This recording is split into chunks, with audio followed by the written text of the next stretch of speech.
আসসালামু আলাইকুম প্রিয় দর্শক, অন্য মঞ্চে আলোচনায় আপনাদের সকলকে আমন্ত্রণ জানাচ্ছি। আসসালামু আলাইকুম এবং আদাব। রাশিয়ান প্রেসিডেন্ট ভ্লাদিমির পুতিন গতকাল মঙ্গলবার সন্ধ্যায় বেজিং সফরে গিয়েছেন। এটি ছিল তার 25তম বেজিং সফর। এছাড়াও চীনের প্রেসিডেন্ট শি জিনপিং 2013 সালে দায়িত্ব নেবার পরে তার সাথে পুতিনের 40 বার আনুষ্ঠানিক বৈঠক হয়েছে।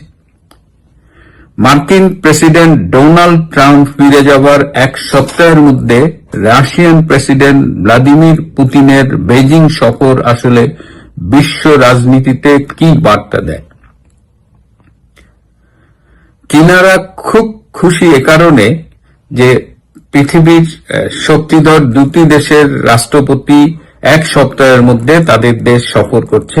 তার মানে বিশ্ব রাজনীতিতে চায়না এখন অত্যন্ত গুরুত্বপূর্ণ অবস্থানে রয়ে গেছে এবং বিশ্বের রাজনীতির ভারসাম্য বজায় রাখার জন্য চায়না একটা গুরুত্বপূর্ণ ভূমিকা পালন করছে।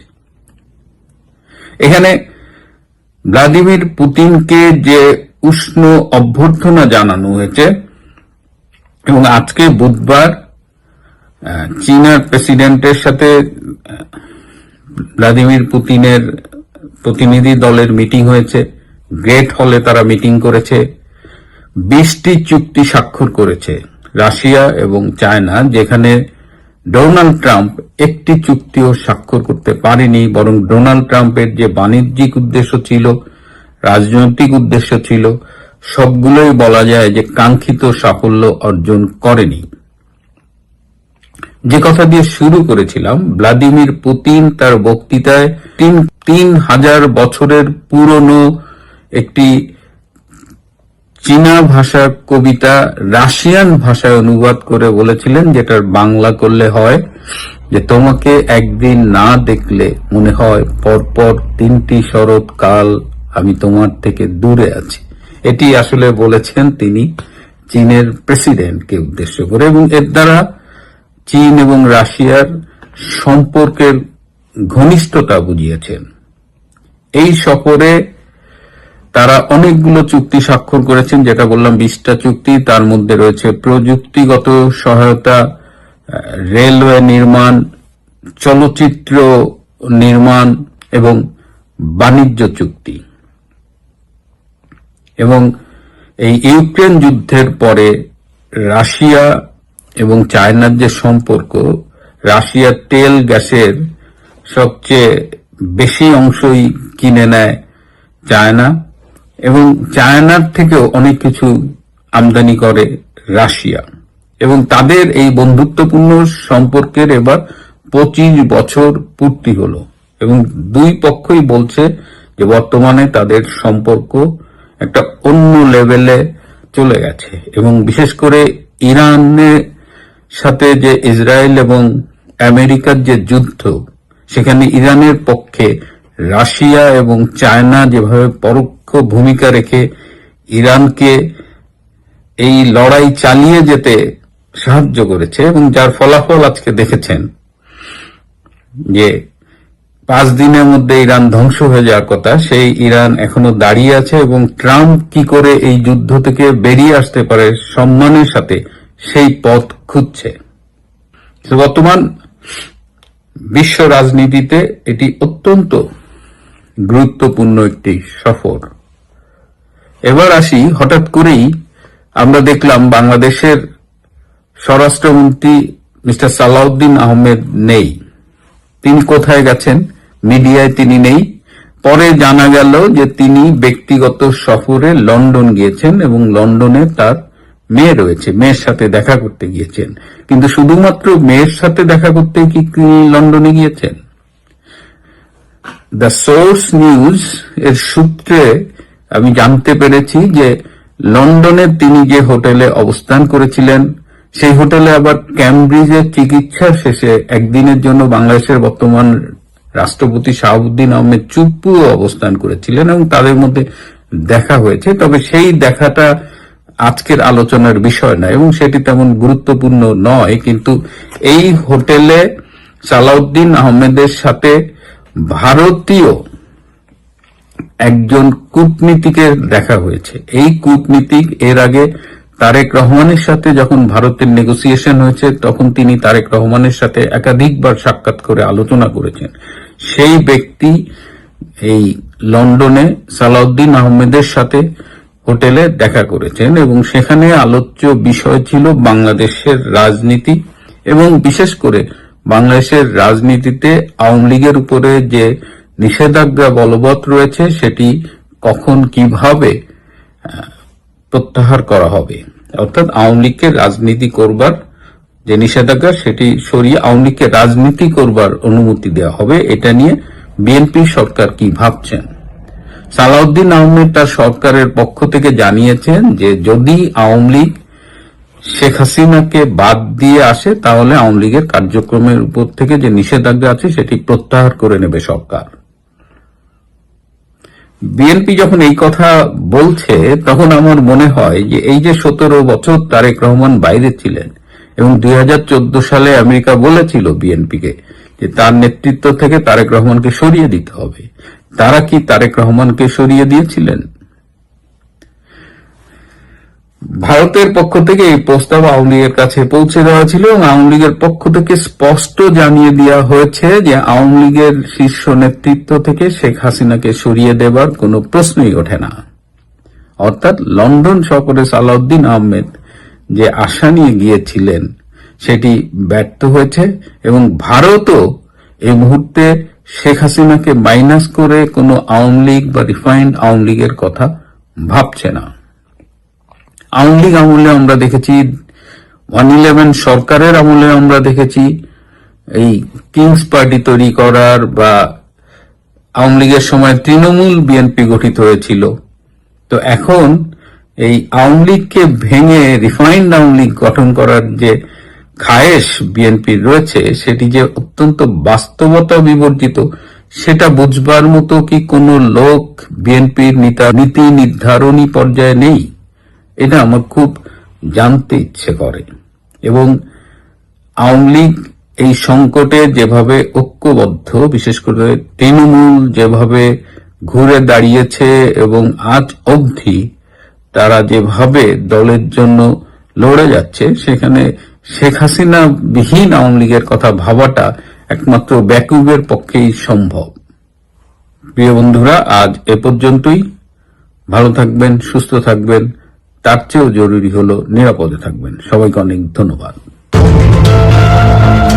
আসসালামু আলাইকুম ওয়া রাহমাতুল্লাহি ওয়া বারাকাতুহু।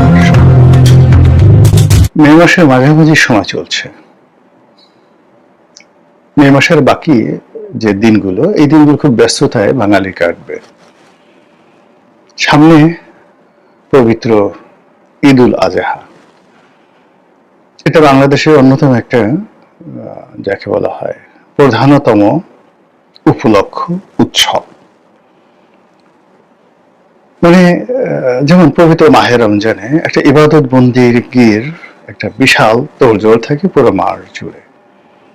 তারপরে যে উৎসব সেটা এক ধরনের গাম্ভীর্য, কিন্তু ঈদ উল আজহা এটা এই কুরবানির ঈদ, কেউ বলে বকরির ঈদ, এই পুরো বাংলাদেশের যে অর্থনীতি, উৎসব, উদ্দীপনা, মানে এখানে আসলে তেমন কোনো পরিশ্রম নেই, কিন্তু উৎসব রয়েছে অনেক বেশি।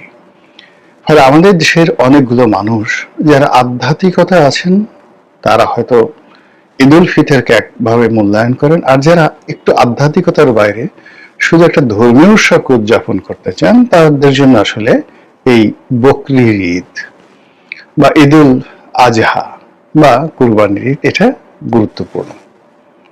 যারা হজ করতে যান এই সময়টাতে তাদের জন্য তো ভাবগাম্ভীর্য আছেই।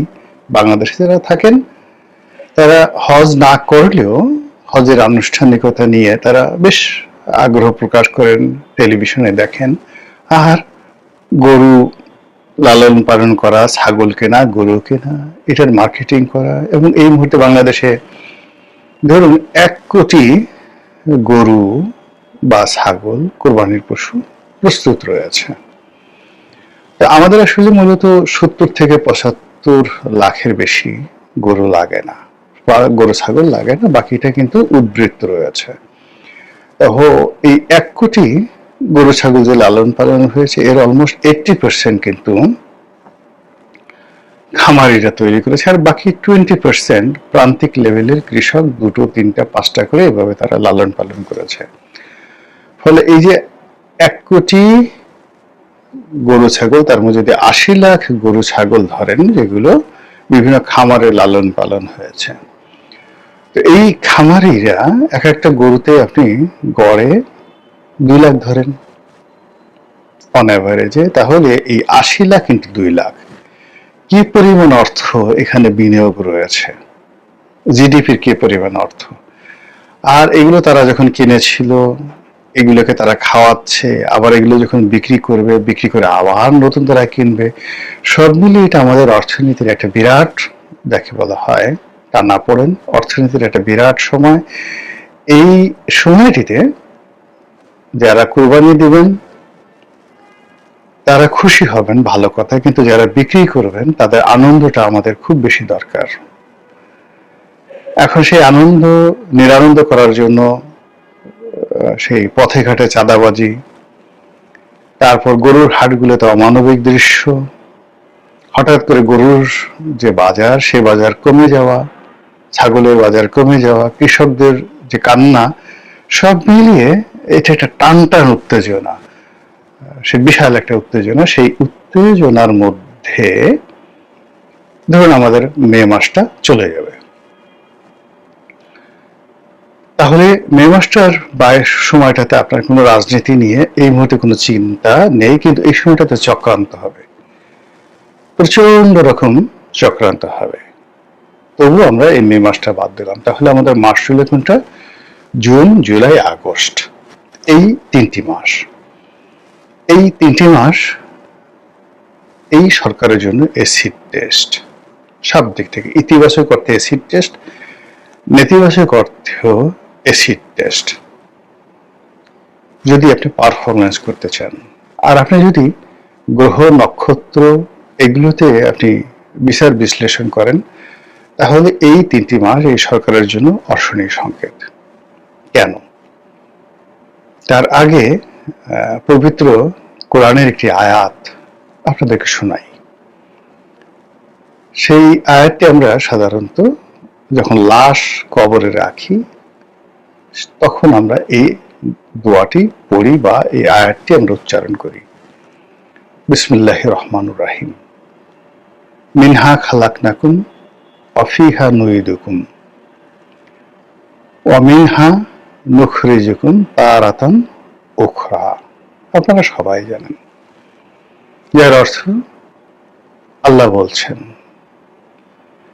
হে মানুষ, তোমাকে এই মাটি থেকে পয়দা করেছি,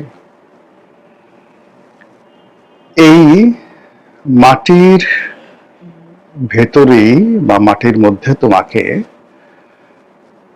এখানে গ্রথিত করা হলো, দাফন করা হলো, ঢুকানো হলো, আবার এখান থেকে তোমাকে বের করা হবে। তো দেখুন, মানুষের যেখানে উত্থান ঠিক সেই জায়গাটাতে কিন্তু মানুষের পতন হয়।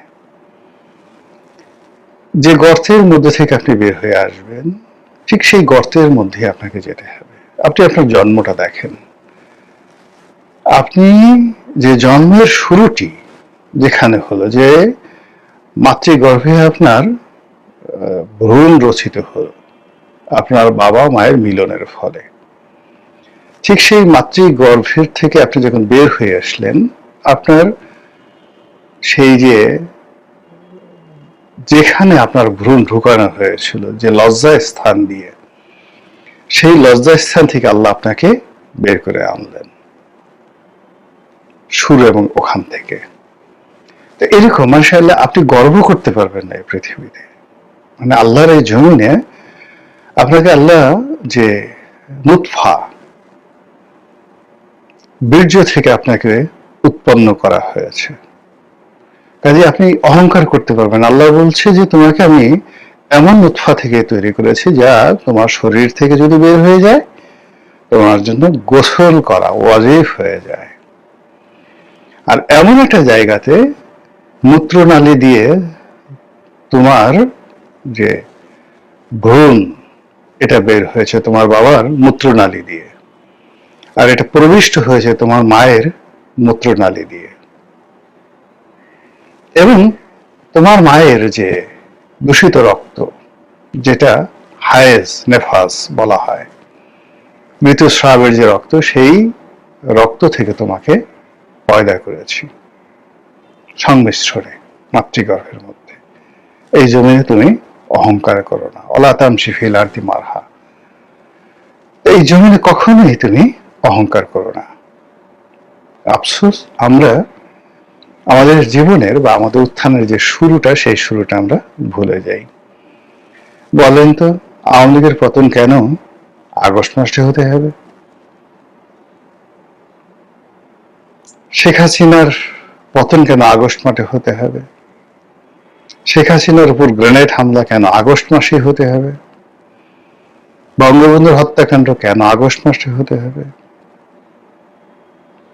এই যে জিনিসগুলো ঘটছে একের পর এক, তো আপনি খুঁজে দেখবেন যে ওই যে শেখ হাসিনার উত্থান, মানে সেই তাদের উত্থান পতনের পেছনে আপনি দেখবেন যে আগস্ট মাসের একটা বিরাট ভূমিকা আছে।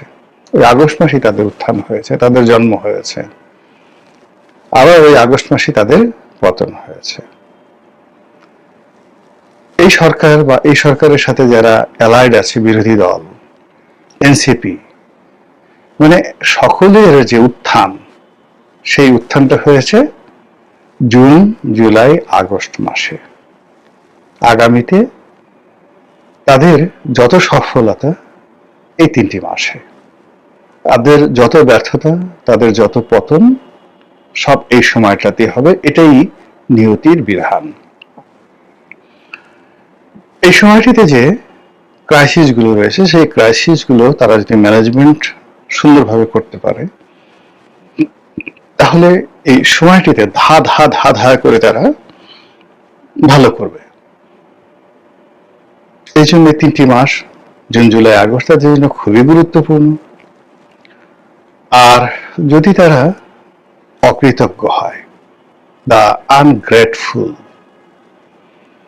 যদি তারা অবিমৃষ্যকারী হয়, যদি তারা উদ্যত এবং অহংকারী হয়, যদি তারা অতীতকে ভুলে যায়, তাহলে এই 3টি মাসই তাদের মৃত্যুকূপ হবে। এই 3টি মাস, সেটা এবছর হোক এবং সেটা আগামী বছর হোক। এক। 2 নম্বর হলো যে এইটা তাদের প্রথম বাসর, ক্ষমতা গ্রহণ করার পরে এই তাদের কাছে যেটি দিয়ে তাদের শুরু, সেই মাসটি তারা এই সময়টিতে পেল। ফলে আপনি জাস্ট একটা উদাহরণ দিই, ডক্টর মোহাম্মদ ইউনূসের যে পতন হলো, তার উত্থান হলো আগস্ট মাসের 8 তারিখে 2024। তার পতন যে শুরু হলো, সেটা 2025 সনের জুন মাসে। June, July, August, final. He is no more in the politics. আর বাকি যে সময়টা, সেটা হলো আগস্ট, সেপ্টেম্বর থেকে একেবারে তার ক্ষমতার যে হস্তান্তর পর্যন্ত সময়, তাকে তো হস্তান্তর করার সুযোগই দেওয়া হয়নি। এই ঘটনাটা কিন্তু ওই সময়টাতে ঘটেছে। এর কারণটা হলো 2024 সনের যে আগস্ট মাসে তিনি যে ক্ষমতা লাভ করলেন, ফ্রম দ্য ডে ওয়ান তিনি বিনয় ছিলেন না।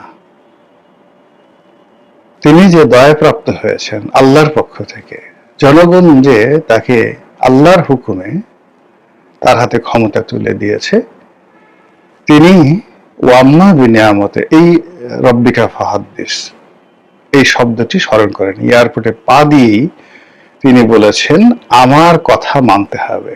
What nonsense you are talking about? আপনার কথা কেন মানতে হবে? Who are you? এই যে আমার কথা মানতে হবে, তিনি যদি বলতেন যে আল্লাহর কথা মানতে হবে, ন্যায়ের কথা মানতে হবে, ন্যায় নিষ্ঠতার কথা মানতে হবে। 2 নম্বরে তিনি যে কাজটি করলেন, he has collected all of the stupid and nonsense people. They were not belongs to him in time of crisis. তার প্রমোদ সঙ্গী যারা ছিল, তার আনন্দের সঙ্গী যারা ছিল, এবং যাদেরকে আপনি প্রমোদ বালক বা প্রমোদ বালিকা বলতে পারেন, প্রমোদে ঢালিয়া দিনু তোরে, এরকম সেই প্রমোদ বালক এবং প্রমোদ বালিকাদেরকে তিনি এই যে তার যে সফলতা, সেই সফলতার সুখ উপভোগ করার জন্য তিনি তাদেরকে ডেকে আনলেন। ফলে কি হলো? ফলাফল ভালো এলো না, ফলাফল ভালো এলো না, যা হওয়ার তাই হলো। ঠিক একই অবস্থা যদি জনাব তারেক রহমান সাহেবের জীবনে ঘটে থাকে, একই অবস্থা যদি ডক্টর শফিকুর রহমানের জীবনে ঘটে থাকে, একই অবস্থা যদি এনসিপির জীবনে ঘটে থাকে, ফলাফল শেখ হাসিনার জন্য যেটা হয়েছে, তিনি বিনা ভোটে নির্বাচিত হলেন, হওয়ার পরে বললেন আমি বিজয়ী হয়েছি। তিনি রাতের ভোটের নির্বাচনে হলেন, বলেন যে আমি জনপ্রিয়তার সর্বোচ্চ শিখরে, মানুষ সবচেয়ে বেশি ভোট দিয়েছে। সমস্ত মানুষদেরকে সেই তিনি মনে করলেন যে দে আর অল স্টুপিড, ওদের জন্মই হয়েছে আমার মিথ্যা কথা শোনার জন্য। আবার সারা দেশের মানুষ একত্র হয়ে তাকে তাড়িয়ে দিল। যে উদ্যত স্রোত,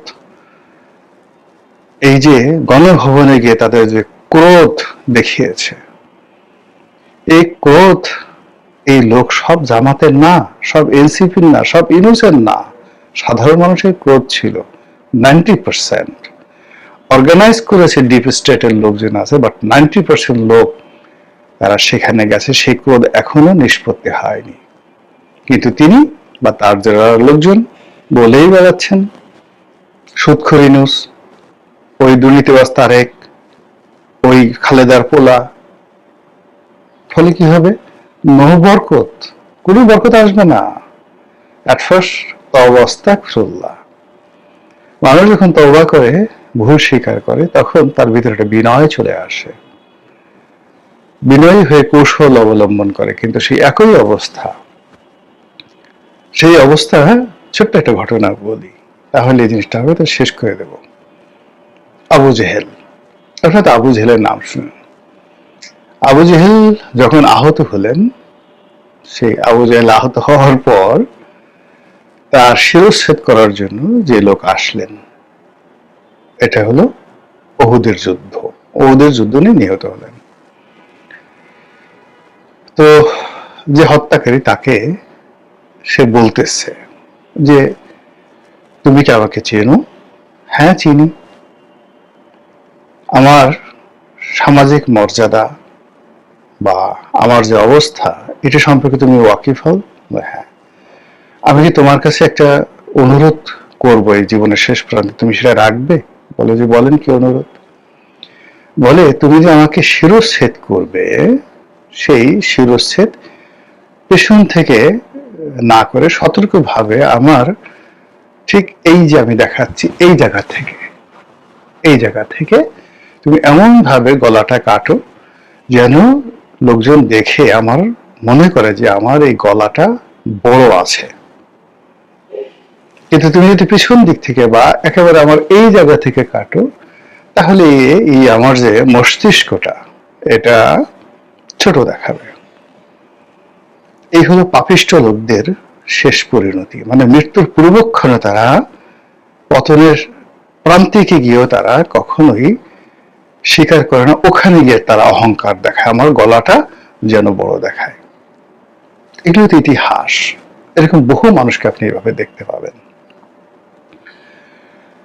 তো যেটা বলছিলাম যে বর্তমান সরকার যদি আওয়ামী লীগের মতো হয়, ইউনূস সাহেবের মতো হয়, এবং তারা যদি তাদের এই নিয়ামতটিকে তুচ্ছ এবং তাচ্ছিল্য করে, তাহলে এই প্রথম মাসে, মানে জুন, জুলাই, আগস্ট, এখানে এমন কিছু ঘটবে, এমন একটা পরিস্থিতি হবে যেটি আপনারা লিখে রাখতে পারেন এই সরকারের সফলতা অথবা ব্যর্থতার আগামী দিনের রক্ষা কবচ এখানে তৈরি হবে।